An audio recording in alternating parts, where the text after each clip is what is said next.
வணக்கம் தோழர். சமீபத்துல கள்ளக்குறிச்சி இந்த விஷ சாராயம் குடிச்சு 50க்கு மேற்பட்டவங்க இறந்துட்டாங்க. கள்ளக்குறிச்சி அந்த கருணாபுரம் பகுதியில. ஒரு மனநல ஆலோசகரா நீங்க என்ன நினைக்கிறீங்க? இதுக்கான தீர்வு என்ன? இதுக்கான காரணங்கள் என்ன? இது எப்படி போக்கலாம்? வணக்கம் தோழர். இது பார்த்தீங்கன்னா, சமீப காலமா பார்த்தீங்கன்னா, அடிக்ஷன்ன்ற ஒரு விஷயம் காலப்போக்கில அதிகமாயிட்டே இருக்கு. அடிக்ஷன் ஸ்டார்ட்டிங்ல இருந்து சின்ன குழந்தைங்கள்ல இருந்து பெரியவங்க வரைக்கும் அடிக்ஷன் ஆயிட்டு இருக்கு. அங்க பார்த்தீங்கன்னா,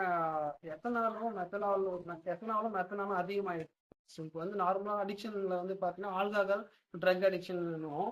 அது சராசரி பார்த்தீங்கன்னா, நார்மலா ஆல்கஹால், எத்தனால் இருக்கும். பட் இவங்க குடிச்ச அந்த கள்ள சாராயத்துல பார்த்தீங்கன்னா, மெத்தனால் அதிகமா இருக்கிறதால தான் சீக்கிரமா பலி எண்ணிக்கை அதிகமாயிட்டு அவங்களுக்கு உயிர்கொல்லி நோயா மாறி. இப்ப இந்த விஷ சாராயம் குடிச்சு இறந்துட்டாங்க இல்லையா? அவங்க குடும்பத்துக்கு 10 லட்சம் கவர்மெண்ட் அரசு தராங்க. இது சரியா தவறா உங்க பார்வையில ஒரு மனநல ஆலோசகரா? இது பார்த்தீங்கன்னா, உங்களுக்கு சரின்னு நம்ம சொல்லிட முடியாது, தவறுன்னு நம்ம சொல்ல முடியாது. ஏன்னா இது ரெண்டுமே நம்ம ஃபோக்கஸ் பண்ணணும். ஏன்னா நான் முன்னாடி சொன்னேன் இல்லையா, இது ஒரு நோய். இது உடல் அளவில் ஏற்படுகிற பாதிப்பு, மனநலவு பாதிப்பு, சமூக பாதிப்பு, குடும்ப பாதிப்பு, பொருளாதார பிரச்சனை எல்லாமே கலந்த ஒரு சமூக நோய்ன்றாங்க. ஸோ இந்த சமூக நோய்க்கு பிரச்சனை வந்து பைசா கொடுத்துட்டா போதுமானா கண்டிப்பா கிடையாது. ஏன்னா அவங்க எமோஷனலா பாதிக்கப்பட்டிருக்காங்க. அவங்களுக்கு கண்டிப்பா கவுன்சிலிங் தேவைப்படும். அதே மாதிரி அவங்க ஃபினான்ஷியலா பாதிக்கப்படுவாங்க. அதே மாதிரி சொசைட்டில அவங்களுடைய, இப்போ ஃபார் எக்ஸாம்பிள் ஒரு பேரண்ட்ஸ் இருக்காங்கன்னா, அவங்களுடைய குழந்தைங்களுக்கு தேவையான தேவைகள் பூர்த்தி பண்ணணும். ஒரு அப்பாவா இருக்க வேண்டிய கடமைகள் அதை செய்யணும். ஒரு பொண்ணுக்கு செய்ய வேண்டிய கடமைகள் இருக்கு. நிறைய இப்போ ஒரு அண்ணா இருக்காங்கன்னா, அவங்க அண்ணா தங்கச்சிக்கு செய்ய வேண்டிய கடமைகள் நிறைய இருக்கும். எமோஷனலா பார்த்தீங்கன்னா அவங்களுக்கு சப்போர்ட் பண்றதுக்கு ஒரு ஆள் வேணும். இது பணத்தால மட்டும் சரி பண்ண முடியாது. அதுக்கு மீறிய நிறைய விஷயங்கள் அவங்களுக்கு தேவைப்படுது. இப்ப எதிர்கட்சிகள் ஸ்டாலின் ஐயா ரிசைன் பண்ண சொல்றாங்க. இதுக்காக ரிசைன் பண்ணா சரியாயிடுமா அந்த பிரச்சனை? ரிசைன் பண்ணா சரியாயிடுமான்னு கிடையாது. ஏன்னா இது இதுக்கான தீர்வுகள் என்ன நீங்க சொல்லுங்க. தீர்வுகள் பார்த்தீங்கன்னா, நான் முன்னாடி சொன்னேன்ல, இது பர்மனெண்ட் தீர்வு கவர்மெண்ட் இனிஷியேட்டிவ் எடுத்தாதான். அதுக்குன்னு ரிசைன் பண்ணிட்டு அது தீர்வாகாது. இது கொஞ்சம் கொஞ்சமா அவேர்னஸ் கிரியேட் பண்ணும். இப்போ உடனே ஒரே கையத்துல இங்க இருக்கிற ஒயின் ஷாப் எல்லாம் மூடிட்டா இதுக்கு தீர்வு ஆகணும் ஆகாது. ஏன்னா நிறைய பேர் இந்த குடியால போதையால அடிமையாயிட்டு அவங்களுடைய வாழ்க்கையில ரொம்ப கஷ்டப்பட்டு இருக்காங்க. இதுக்கு ட்ரீட்மெண்ட் ப்ராப்பரா கொடுக்கணும். அதுக்கு கவர்மெண்ட்டும் சப்போர்ட் பண்ணணும். ப்ளஸ் நிறைய என்ஜிஓஸ் இந்த மாதிரி ட்ரஸ்ட் எல்லாம் சேர்ந்து சப்போர்ட் பண்ணாங்கன்னா இந்த இந்த நோயிலிருந்து, பெருந்தொற்று நோயிலிருந்து மீண்டு வரலாம். ஸோ படிப்படியா அவங்களுக்கு கவுன்சிலிங் கொடுக்கணும். அது அவங்களுக்கு சப்போர்ட், எஜுகேஷன் சப்போர்ட் பண்ணணும். அவங்களுக்கு எக்கனாமிக்கல் சப்போர்ட் பண்ணணும். ஸோ இது எல்லாமே ஓவரால் ஒன்லி கவர்மெண்ட் மட்டும் பண்ண முடியாது.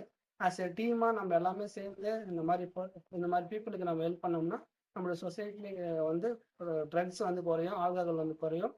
ஸோ அவேர்னஸ் தான் மெயினா இதுக்கான காரணமா நான் சொல்றேன். ஓகே. இது இன்னும் இன்னும் இது ஒரு கூடுதல் கேள்வி ஒண்ணு. தமிழக வெற்றி கழக இளையதளபதி விஜய் இந்த கள்ளச்சாராயம் கள்ளக்குறிச்சி பாதிப்பு நேரடியா போய் மருத்துவமனையில பார்த்து வந்திருக்காரு. இது ஒரு என்ன மாதிரி ஒரு அரசியல் முன்னெடுப்புன்னு நீங்க நினைக்கிறீங்க?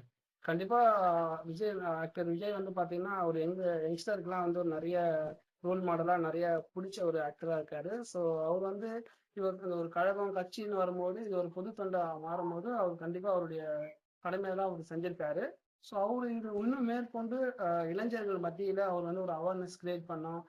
குடியை பத்தியோ போதையை பத்தியோ ஒரு விழிப்புணர்வு அவர் மூலியமா கிரியேட் பண்ணாங்கன்னா, அவருடைய இயக்கத்தின் மூலியமா பரவலாயிடுச்சுன்னா ஈஸியா மக்களால ரீச் பண்ண முடியும். இல்ல அவருடைய படங்களே நிறைய புகைப்பிடிக்கிற காட்சி மது அந்த காட்சிலாம் வந்திருக்கு. இப்ப அப்போ அது சரியா அது?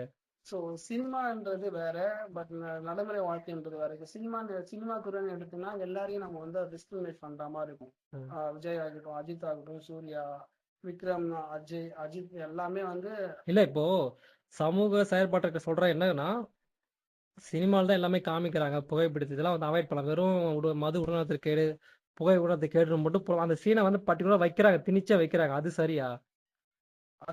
அது இப்ப அதுவே ஒரு உளவியல் தாக்கம் தானே. இப்ப நான் உதாரணத்துக்கு ஒரு 18 வயசுக்கு ஒரு பையனோ பொண்ணோ ஒரு சீனை பாக்குறாங்க, குடிக்கிற சீனோ அப்படின்னு.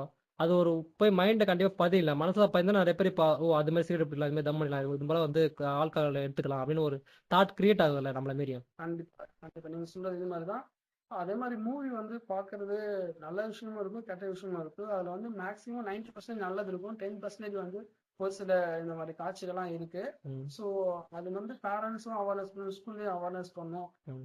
நீங்க சொன்ன மாதிரி கொஞ்சம் கொஞ்சமா நம்ம கம்மி பண்ணணும். எதனா ஆல்ரெடி கம்மி பண்ணிட்டு இருக்கேன், சின்ன இடத்துல போறது பெருசா போடணும். அதுக்கப்புறம் ஆக்டர்ஸும் அவங்களே இன்வால்வ் ஆகி நிறைய விஷயத்துல அவங்களே பண்ணக்கூடாது. ஓகே, இது கெடுதல் தர தொடர் கடைசியாக நான் உங்கள் சேனலில் பார்க்குற வியூவர்ஸாக இருக்கட்டும் இல்லை தமிழ் மக்களாகட்டும் இந்த கள்ளச்சாராயத்தை பற்றி ஒரே ஒரு ஒன்லைன் கருத்துனா என்ன சொல்லுவீங்க? இது வந்து ஒரு மிகப்பெரிய உயிர்கொல்லி பெருந்தொற்று நோய். இந்த நோய் வந்து தொடர்ந்து பரவும், தொடர்ந்து வளரும் நோய். இது வந்து நீங்கள் கண்டிப்பாக சமூக ஆர்வலர்கள் இதை பார்த்துக்கின்ற எல்லாமே விழிப்புணர்வு அடைஞ்சு ஒவ்வொரு குடும்பத்திலும் நீங்கள் வந்து இந்த நோயை பற்றி, நோய் தன்மையை பற்றி தெரிஞ்சுக்கிட்டு அவங்களுக்கு அவேர்னஸ் கிரியேட் பண்ணுங்கள். இந்த கலாச்சாரம் கொடுத்தது நோயாகவே கன்சிடர் பண்ணுறீங்க. நன்றி நன்றி நன்றி.